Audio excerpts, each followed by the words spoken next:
Once upon a time, there was a miller who left no more estate to the 3 sons he had than his mill, his ass, and his cat.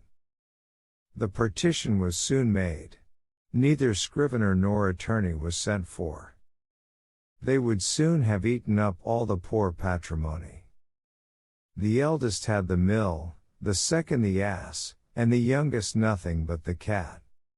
The poor young fellow was quite comfortless at having so poor a lot. "My brothers," said he, "may get their living handsomely enough by joining their stocks together, but for my part, when I have eaten up my cat, and made me a muff of his skin, I must die of hunger." The cat, who heard all this, but made as if he did not, said to him with a grave and serious air, "Do not thus afflict yourself, my good master. You have nothing else to do but to give me a bag and get a pair of boots made for me, that I may scamper through the dirt and the brambles, and you shall see that you have not so bad a portion in me as you imagine." The cat's master did not build very much upon what he said.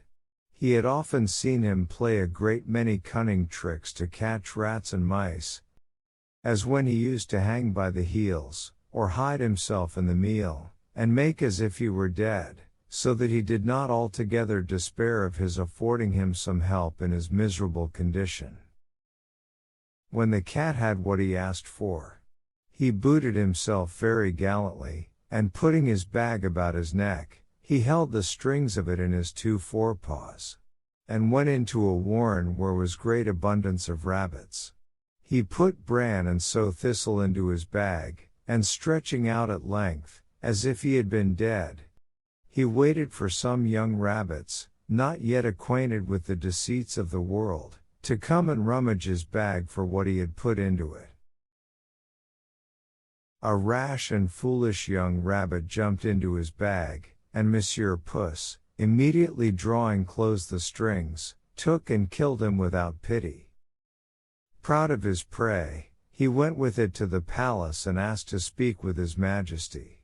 He was shown upstairs into the king's apartment, and, making a low reverence, said to him, "I have brought you, sir, a rabbit of the warren, which my noble lord the Marquis of Carabas," for that was the title which Puss was pleased to give his master, "has commanded me to present to your Majesty from him." "Tell thy master," said the king, "that I thank him and that he does me a great deal of pleasure." Another time, he went and hid himself among some standing corn, holding still his bag open, and when a brace of partridges ran into it, he drew the strings and so caught them both.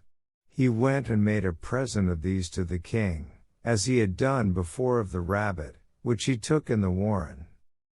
The king, in like manner, received the partridges with great pleasure, and ordered him some money for drink.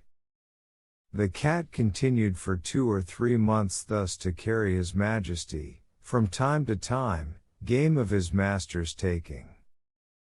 One day in particular, when he knew for certain that he was to take the air along the riverside with his daughter, the most beautiful princess in the world, he said to his master, "If you will follow my advice, your fortune is made.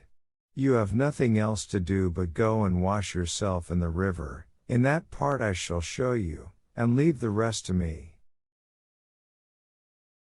The Marquis of Carabas did what the cat advised him to, without knowing why or wherefore. While he was washing, the king passed by, and the cat began to cry out, "Help! Help!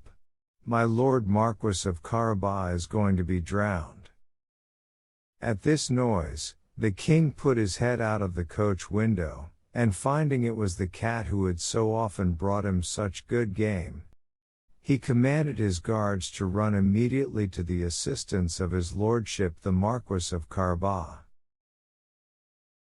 While they were drawing the poor Marquis out of the river, the cat came up to the coach, and told the king that while his master was washing, there came by some rogues, who went off with his clothes, though he had cried out, "Thieves, thieves!"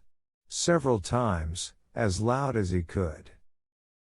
This cunning cat had hidden them under a great stone. The king immediately commanded the officers of his wardrobe to run and fetch one of his best suits for the Lord Marquis of Carabas. The king caressed him after a very extraordinary manner, and as the fine clothes he had given him extremely set off his good mien, for he was well made and very handsome in his person. The king's daughter took a secret inclination to him, and the Marquis of Carabas had no sooner cast 2 or 3 respectful and somewhat tender glances, but she fell in love with him to distraction. The king asked the Marquis to join him and to take part of the airing. The cat, quite overjoyed to see his project begin to succeed, marched on before, and meeting with some countrymen, who were mowing a meadow, he said to them, "Good people, you who are mowing, if you do not tell the king that the meadow you mow belongs to my Lord Marquis of Carabas, you shall be chopped as small as herbs for the pot." The king did not fail asking of the mowers to whom the meadow they were mowing belonged. "To my Lord Marquis of Carabas," answered they all together, for the cat's threats had made them terribly afraid. "You see, sir," said the Marquis, "this is a meadow which never fails to yield a plentiful harvest every year." The master cat, who went still on before, met with some reapers, and said to them, "Good people, you who are reaping, if you do not tell the king that all this corn belongs to the Marquis of Carabas, you shall be chopped as small as herbs for the pot." The king, who passed by a moment after, would needs know, to whom all that corn which he then saw did belong. "To my Lord Marquis of Carabas," replied the reapers. And the king was very well pleased with it, as well as the Marquis, whom he congratulated thereupon. The master cat, who went always before, said the same words to all he met. And the king was astonished at the vast estates of my Lord Marquis of Carabas. Monsieur Puss came at last to a stately castle, the master of which was an ogre, the richest had ever been known, for all the lands which the king had then gone over belonged to this castle.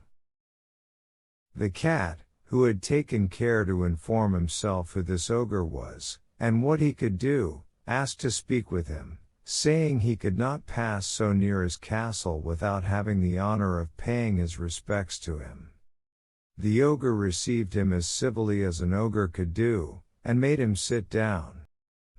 "I have been assured," said the cat, "that you have the gift of being able to change yourself into all sorts of creatures you have a mind to. You can, for example, transform yourself into a lion, or elephant, and the like." "That is true," answered the ogre very briskly. "And to convince you, you shall see me now become a lion." Puss was so sadly terrified at the sight of a lion so near him that he immediately got into the gutter. A little while after, when Puss saw that the ogre had resumed his natural form, he came down, and owned he had been very much frightened. "I have been moreover informed," said the cat, "but I know not how to believe it, that you have also the power to take on you the shape of the smallest animals. For example, to change yourself into a rat or a mouse, but I must own to you I take this to be impossible." "Impossible," cried the ogre, "you shall see that presently." And at the same time he changed himself into a mouse, and began to run about the floor. Puss no sooner perceived this, but he fell upon him and ate him up. Meanwhile, the king, who saw as he passed this fine castle of the ogres, had a mind to go into it.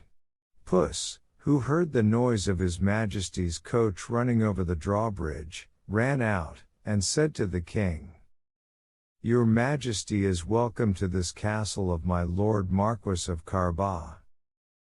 What? My Lord Marquis, cried the king, and does this castle also belong to you? There can be nothing finer than this court and all the stately buildings which surround it. Let us go into it, if you please. The Marquis gave his hand to the princess, and followed the king who went first. They passed into a spacious hall, where they found a magnificent collation, which the ogre had prepared for his friends, who were that very day to visit him, but dared not to enter, knowing the king was there. His Majesty was perfectly charmed with the good qualities of my Lord Marquis of Carabas, as was his daughter who had fallen violently in love with him, and seeing the vast estate he possessed, said to him after having drunk 5 or 6 glasses, "It will be owing to yourself only, my Lord Marquis, if you are not my son-in-law." The Marquis, making several low bows, accepted the honor which his Majesty conferred upon him, and forthwith, that very same day married the princess. Puss became a great lord, and never ran after mice any more, but only for his diversion. The end.